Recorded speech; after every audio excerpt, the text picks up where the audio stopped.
ನಮಸ್ಕಾರ. ಕರ್ನಾಟಕ ಧನುಷ್ ಮತ್ತು ಸ್ಪಂದನ ಅವರ ಹಾಡು ಬಿಡುಗಡೆ. ಆ ಹಾಡಿಗೆ ಹಳೆಯ ಸ್ಪರ್ಧಿಗಳು ಬರಲಿಲ್ಲ ಯಾಕೆ ಎನ್ನುವಂಥ ವಿಚಾರದ ಬಗ್ಗೆ ನಿಮ್ಮ ಮುಂದೆ ಮಾತಾಡೋಕ್ಕೆ ಬಂದೀನಿ. ಯಾಕಪ್ಪ ಅಂತಂದರೆ ಇವತ್ತು ಕರ್ನಾಟಕದೊಳಗೆ ಬಿಗ್ ಬಾಸ್ ಸೀಸನ್ 12ರ ಸ್ಪರ್ಧಿಗಳು ಏನು ಮಾಡಾಕಿಟ್ಟಾರ, ಅದು ಏನು ಅವ್ರ ಜೀವನ ಹೆಂಗಿರ್ತದ, ಮತ್ತು ಅವ್ರಿಗೆ ಬಿಗ್ ಬಾಸ್ ಮುಗಿದ್ಮೇಲೆ ಅವ್ರ ಕತೆ ಏನದ. ಮೊದಲಂತೂ ಪರಿಚಯ ಇರಲಿಲ್ಲ, ಈಗ ಒಳಗೆ ಬಂದರು, 4 ಜನಕ್ಕೆ ಬೇಕಾದರು, 4 ಜನಕ್ಕೆ ಬೇಡ ಆದರು. ಈಗ ಮುಂದಿನ ಜೀವನ ಹೆಂಗದ ಅಂತಕ್ಕಂಥದ್ದು ಕೆಲವೊಬ್ಬರು ಚಿಂತೆಪ್ಪ. ಕೆಲವೊಬ್ಬರು ಚಿಂತೆ ಬಗ್ಗೆ ಏನಾಯ್ತು, ಈ ಸೆಲೆಬ್ರಿಟೀಸ್ ಬಗ್ಗೆ ಚಿಂತಿರೋದು ಇದು ಭಾಳ ಕಾಮನ್ ಆಗಿರ್ತಕ್ಕಂಥ ವಿಷಯ. ದರ್ಶನ್ ಏನು ಮಾಡ್ತಾನೆ, ಸುದೀಪ್ ಏನು ಮಾಡ್ತಾನೆ, ಯಶ್ ಏನು ಮಾಡ್ತಾನೆ, ಇವು ಎಲ್ಲ ಅಭಿಮಾನಿಗಳು ಒಂದೊಂದು ಕೋರಿಕೆ. ಅದ್ರಂಗೆ ಬಿಗ್ ಬಾಸ್ ಸೀಸನ್ 12 ಎಲ್ಲರಿಗೂ ಅಭಿಮಾನಿಗಳು ಇದ್ದಾರೆ. ಹೆಚ್ಚು ಗಿಲ್ಲಿಗೆ ಜಾಸ್ತಿ ಅಭಿಮಾನಿಗಳಿದ್ದಾರೆ. ಈ ಬಿಗ್ ಬಾಸ್ ವಿಚಾರಕ್ಕೆ ಬಂತಪ್ಪ, ಅದು ಈ ವರ್ಷದ ಬಿಗ್ ಬಾಸ್ಗೆ ಬಂತಪ್ಪ ಅಂದ್ರೆ ಇಡೀ ಕರ್ನಾಟಕದೊಳಗೆ 80% ಗಿಲ್ಲಿಗೆ ಅಭಿಮಾನಿಗಳದ. ರಾಷ್ಟ್ರ ಮಟ್ಟಿಗೆ ಗಿಲ್ಲಿಯ ಅಭಿಮಾನವನ್ನು ಗೆದ್ಕೊಂಡ್ಬಿಟ್ಟಾನ. ಅದ್ರ ಬಗ್ಗೆ ಚರ್ಚೆ ಬೇಡ. ಈಗ ವಿಚಾರ ಏನಪ್ಪ ಅಂದ್ರೆ, ಬಿಗ್ ಬಾಸ್ ಸೀಸನ್ 12ರ ಫೈನಲಿಗೆ ಬಂದಿದ್ದಂತಹ ಧನುಷ್ ಒಂದು ಹಾಡು ಮಾಡ್ಯಾನ. ಆತನ ಜೊತೆಗೆ ಯಾರು ಆ್ಯಕ್ಟಿಂಗ್ ಮಾಡಿರಪ್ಪ ಅಂದ್ರೆ ಸ್ಪಂದನ, ಸೋಮಣ್ಣ, ಕಳ್ಳಪುಟ್ಟಿ. ಕ್ಯೂಟ್, ಭಾಳ ಕ್ಯೂಟಾಗಿ ಸುಂದರಿ ಅಂತ ಅನಿಸ್ಕೋಬೇಕಪ್ಪ ಅಂತಂದ್ರೆ ಬಿಗ್ ಬಾಸ್ ಮನೆಯೊಳಗೆ ಒಂದು ಸ್ವಲ್ಪ ರೀತಿಯಲ್ಲಿ ಸೌಂದರ್ಯದೊಳಗೆ ಹೆಚ್ಚದಾಳಪ್ಪ ಅಂತಂದ್ರೆ ಆಕೆ ಕಾವ್ಯ ಸ್ಪಂದನ ಅಲ್ಲ, ಸ್ಪಂದನ ಅಷ್ಟೇ.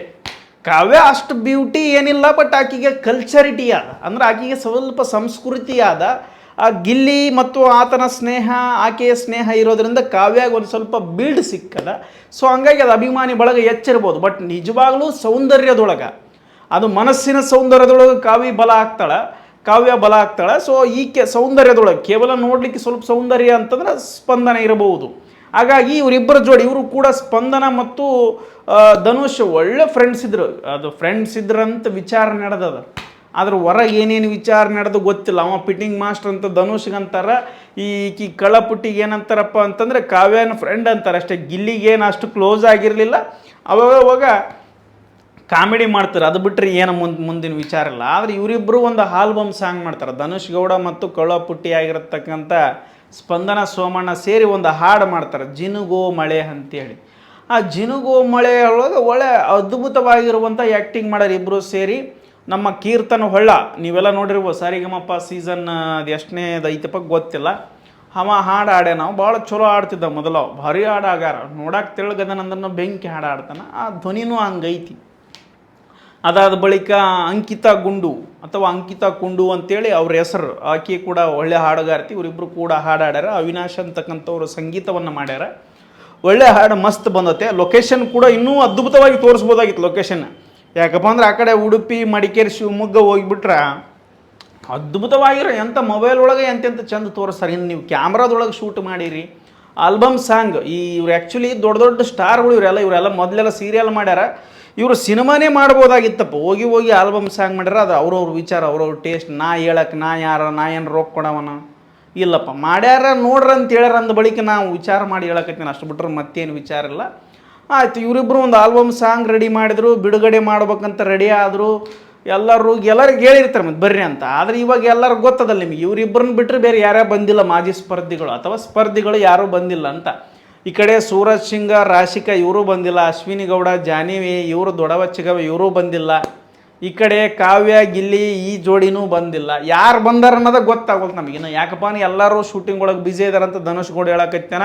ಇವರಿಬ್ಬರ ಮಧ್ಯೆ ಏನು ಮನಸ್ತಾಪ ಆಗಿತ್ತೋ ಗೊತ್ತಿಲ್ಲ. ಇವರು ಜನಗಳು ಏನು ಮಾಡಕತ್ತಾರ, ಕಾವ್ಯ ಅವ್ರಿಗೆ ಸಪೋರ್ಟ್ ಮಾಡ್ಯಾಳ ಅಂತೇಳಿ ಕೆಟ್ಟ ಕಮೆಂಟ್ಸ್ ಹಾಕಕತ್ತಾರ. ಆಮೇಲೆ ಧನುಷ್ಗೂ ಮತ್ತು ಗಿಲ್ಲಿಗೂ ತಂದಿಡುವಂಥ ಪ್ರಯತ್ನ. ಯಾಕಪ್ಪ ಅಂದ್ರೆ ಧನುಷ್ ಅಲ್ಲಿದ್ದಾಗಲೇ ಪಿಟಿಂಗ್ ಮಾಸ್ಟರ್ ಇಟ್ಟಿದ್ದ. ಮೊದಲೇ ನಮ್ಮ ಗಿಲ್ಲಿ ಅಭಿಮಾನಿಗಳಿಗೆ ಆಗಿ ಬರಲ್ಲವ ಯಾರು, ಧನುಷ್. ಸೊ ಹಂಗಾಗಿ ಕಾವ್ಯ ಅವ್ರಿಗೆ ಒಂದು ಸ್ವಲ್ಪ ಸಪೋರ್ಟ್ ಮಾಡೋಕೆ ಹೋಗೋಂತೆ ಬ್ಯಾಡ್ ಕಮೆಂಟ್ಸ್ ಬಂದಿರ್ಬೋದು. ಅದು ಬೇರೆ ವಿಚಾರ. ಬಟ್ ನಾನು ಹೇಳಕತ್ತಿರೋದೇನಪ್ಪ ಅಂದ್ರೆ, ಯಾಕೆ ಬರಲೇ ಇಲ್ಲ ಇವರು? ನೋಡಪ್ಪ, ನಿಮ್ಮ ಕೆಲಸ ನಿಮಗೆ ಇರ್ತಾವೆ, ಅವ್ರವ್ರ ಕೆಲಸ ಅದ್ರಂಗೆ ಅವ್ರಿಗೆ ಇರ್ತಾವೆ. ಸೊ ಬಂದಿಲ್ಲ ಅಂತೇಳಿ ದೊಡ್ಡ ಚರ್ಚೆ ಮಾಡೋಕೆ ಹೋಗ್ಬೇಡ್ರಿ.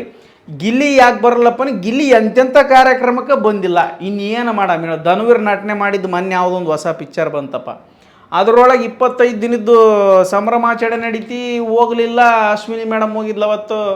ಅಂಥದ್ರೊಳಗೆ ನಿಮ್ಮ ಒಂದು ಬರೀ ಆಲ್ಬಮ್ ಸಾಂಗಿಗೆ ಬಂದ್ಬಿಡೋದು. ಆತನಿಗೆ ಎಷ್ಟು ಕರ್ನಾಟಕದೊಳಗೆ ಅಭಿಮಾನಿಗಳು ಜಗ್ಗದರ, ಎಲ್ಲ ಕಾರ್ಯಕ್ರಮ ಮಾಡಾಕತ್ತಾನ, ಅಲ್ಲಿಗೆ ಹೊಂಟಾನ. ಇಲ್ಲಿಗೆ ಯಾಕೆ ಬರಬೇಕು? ಬಂದಿಲ್ಲ ಅಂತ ಅವನ ಬೇಜಾರು ಮಾಡ್ಕೊಂಡಿಲ್ಲ. ನೀವು ಯಾಕೆ ತಲೆ ಕೆಡಿಸ್ಕೋತೀರಿ? ಜನ ಬರುದ ಬೇಡ ಅಂತಾರೆ ಗಿಲ್ಲಿ ಅಭಿಮಾನಿಗಳು. ಧನುಷ್ ಸರಿ ಇಲ್ಲ, ಅವ್ನಿಗೆ ಸಪೋರ್ಟ್ ಮಾಡೋಕೆ ಹೋಗ್ಬೇಡ್ರಿ ಅಂತಾರೆ. ಈಗ ಸದ್ಯಕ್ಕೆ ಗಿಲ್ಲಿದ ಅವ ನಡೆದು ಬಿಟ್ಟೈತೆ. ಆ ಸಪೋರ್ಟ್ ಮಾಡೋಕೆ ಯಾರು ಯಶು ಬಂದಾಳ. ಯಾರು ಭರ್ಜರಿ ಬ್ಯಾಚುಲರ್ಸ್ ಒಳಗೆ ಗಿಲ್ಲಿ ನಟನಿಗೆ ಜೋಡಿಯಾಗಿದ್ದಂಥ ಯಶು. ಆಕೆ ಅಂತಾಳ, ನಾನು ಗಿಲ್ಲಿಯಿಂದ ಬೆಳೆದಿದ್ದಲ್ಲಂತ್ಯವ, ನೀನು ನಿಜವಾಗ್ಲೂ ಬೆಳೆದಿದ್ದ ಗಿಲ್ಲಿಯಿಂದ. ನೀ ಯಾರನ್ನ ನಮ್ಗೆ ಗುರ್ತಿದ್ದಿಲ್ಲ. ಗಿಲ್ಲಿ ಜೊತೆಗೆ ನೋಡಿ ಗಿಲ್ಲಿ ನಿನಗೆ ಪ್ರಪೋಸ್ ಮಾಡಿದ್ದು ನೋಡಿ, ನಿನ್ನ ಜೊತೆಗೆ ಆಟ ಆಡಿದ್ದು ನೋಡಿ, ಅದಾದ ನಂತರ ಡ್ಯಾನ್ಸ್ ಕರ್ನಾಟಕದೊಳಗೆ ಡ್ಯಾನ್ಸ್ ತೊಗೊಂಬಂದ್ರೆ ಮತ್ತೆ ನೀನು TRP ಸಂಬಂಧ ಅವಾಗ ನಮಗೆ ಪರಿಚಯ ಆಗಿ ನೀನು ಈಗ ಬಂದುಬಿಟ್ಲು. ಗಿಲ್ಲಿಯಿಂದ ನಾನಲ್ಲ, ನನಗೂ ಗಿಲ್ಲಿ ಮತ್ತು ಧನುಷ್ ಭಾಳ ವರ್ಷಗಳಿಂದ ಪರಿಚಯ. ನಾನು ಗಿಲ್ಲಿ ಜೊತೆಗೆ ಪೇರಾಗಿ ಕಾಣಿಸ್ಕೊಂಡೆ, ಗಿಲ್ಲಿ ಒಂದು ಸ್ವಲ್ಪ ಮೇಲೆ ಬಂದ. ಇವು ಬ್ಯಾಡಿವು, ಗಿಲ್ಲಿಯಿಂದನೇ ನೀನು ಪರಿಚಯ ಆಗಿದ್ದು ನಮಗೆ. ಅದನ್ನು ಬಿಟ್ಟು ಏನೇನೋ ಸುಮ್ಮನೆ ಹೇಳಿ ನಮ್ಮ ಜೀವ ತಿನ್ನೋಕೆ ಹೋಗ್ಬೇಡ. ಆಮೇಲೆ ಅಭಿಮಾನಿಗಳು ಸರಿ ಇಲ್ಲ, ಒಂದಕ್ಕೆ ಎರಡು ಹಚ್ಚಿ ಅವನು ಟ್ರೋಲ್ ಮಾಡಿ ಬೆಂಕಿ ಹೆಚ್ಚಿಬಿಡ್ತಾರೆ ನೋಡತ್ತಾಗ. ಇರೋ ಹೆಸರನ್ನ ಹಾಳು ಮಾಡ್ಕೊಳಕ್ಕೆ ಹೋಗ್ಬೇಡ್ರಿ. ನಾವು ಮನುಷ್ಯರು ಬೇಯಿಸಿದ್ರೆ ಭಾಳ ಚಲೋ ಇರ್ತೀವಿ, ಇಲ್ಲಪ್ಪ ಮತ್ತೆ ತಲೆ ಕೆಡ್ತೇವೆ, ಭಾಳ ತಲೆ ಕೆಡಿಸ್ಬಿಡ್ತೀವಿ. ಸೊ ಹಂಗಾಗಿ ನಿನಗೂ ಹೇಳೋದಿಷ್ಟ, ವಿಚಾರ ಮಾಡಿ. ಯಾವುದು ಆಗೋದಾಗಿಬಿಟ್ಟತ್ತ ತಗೋಲಿ. ನನ್ನಿಂದ ಬೆಳೆದ, ನಿಮ್ಮಿಂದ ಬೆಳೆದ, ಇದು ಬ್ಯಾಡಿದು. ಕರ್ನಾಟಕ ಜನತಾ ಆಶೀರ್ವಾದ ಸಿಗಬೇಕಂದ್ರೆ ನಾವು ಮೊದಲ ನೋಡಿರಿ ನೀವೆಲ್ಲ ಯೂಟ್ಯೂಬ್ ಒಳಗಡೆ ದೊಡ್ಡ ಸ್ಟಾರ್ ಅವ.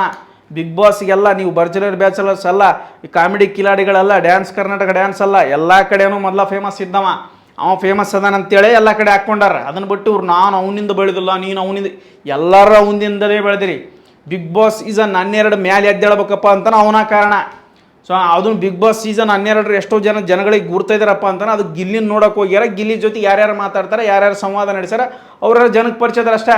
ಗಿಲ್ಲಿ ಒಬ್ಬನಿಲ್ಲಪ್ಪ, ನೀವು 12ರೊಳಗೆ ಯಾರೂ ಕಾಣಿಸೋದಿಲ್ಲ. ಇವು ಅಂಥವೇನಲ್ಲ, ಅಂಥ ಪರ್ಫಾರ್ಮೆನ್ಸ್ ಏನು ಯಾರೂ ಮಾಡಿಲ್ಲ. ಏನು ಡ್ಯಾನ್ಸ್ ಒಳಗೆ ಮಾಡಿಲ್ಲ, ಕಾಮಿಡಿ ಒಳಗೆ ಮಾಡಿಲ್ಲ, ಕಿತ್ತಾಡೋದ್ರಾಗ ಮಾಡಿಲ್ಲ. ಕಿತ್ತಾಡೋದ್ರಾಗೂ ಮಾಡಿದವನು ಗಿಲ್ಲಿ, ಜಗಳ ಮಾಡೋದ್ರಾಗೂ ಮಾಡಿದವನು ಗಿಲ್ಲಿ, ಕಾಮಿಡಿ ಮಾಡೋದ್ರಾಗೂ ಮಾಡಿದವನು ಗಿಲ್ಲಿ, ಎಲ್ಲದ್ರಾಗೂ ಭರ್ಜರಿ ಪರ್ಫಾರ್ಮೆನ್ಸ್ ಕೊಟ್ಟವನು ಒಬ್ಬನೇ ಗಿಲ್ಲಿ. ಸೊ ಹಂಗಾಗಿ ಅಷ್ಟು TRP ಮ್ಯಾಲೆ ಬಂತು, ಆ ಶೋ ಅಷ್ಟು ಎದ್ದು ಬಂತು. ಅದು ಬಿಟ್ಟು ನೀವು ಏನು ಮಾಡಿರಿ ಅಂತ ನಿಮ್ಮನ್ನು ಗುರ್ತಿಟ್ಕೊಂತಾರೆ ಹೇಳೋ. ಗಿಲ್ಲಿ ಅದನ್ನ ಗಿಲ್ಲಿ ನೋಡಕ್ಕೆ ಬಂದ ನೀವು ಅವನ ಜೊತೆ ಕನ್ವರ್ಸೇಷನ್ ಮಾಡಿರಿ. ಹಂಗಾಗಿ ಅಲ್ಲಿ ಜನ ಕೂತ್ಕೊಂಡು ನಿಮ್ಮನ್ನು ಒಂದು ಸ್ವಲ್ಪ ನೆನಪಿಟ್ಕೊಂಡಾರ. ಅದನ್ನು ಬಿಟ್ಟರೆ ಯಾರು ನೆನಪಿದ್ರಿ ಹೇಳೋಡಾನ. ಹಂಗಾಗಿ ನೀನು ದೊಡ್ಡ ಶಾಣೆಗೆ ಯಾವಡವ ಯಶು. ನೀನು ಸುಮ್ಮ ಮತ್ತೆ ಟ್ರೋಲಿಂಗ್ ಮಾಡ್ಕೋತಾರೆ, ಯಾಕೆ ಕಿರಿಕಿರಿ ಮಾಡ್ಕೊತಿ. ಗಿಲ್ಲಿಗೆ ನೀನು ಚಲೋ ಇದೆಯಾ ಅಂತ ಭಾಳ ಜನ ಸ್ವಲ್ಪ ಸಪೋರ್ಟ್ ಮಾಡ್ರೆ, ಸಪೋರ್ಟ್ ತಗೊಂಡು ಮ್ಯಾಲೆ ಹೋಗು. ಇರ್ಲಾರ್ದು ಯಾಕೆ ಕಿತಾಪತಿ ಮಾಡ್ಕೊಳಕ್ಕೆ ಹೋಗಿ ಅಂತೀನಿ ನಾನು.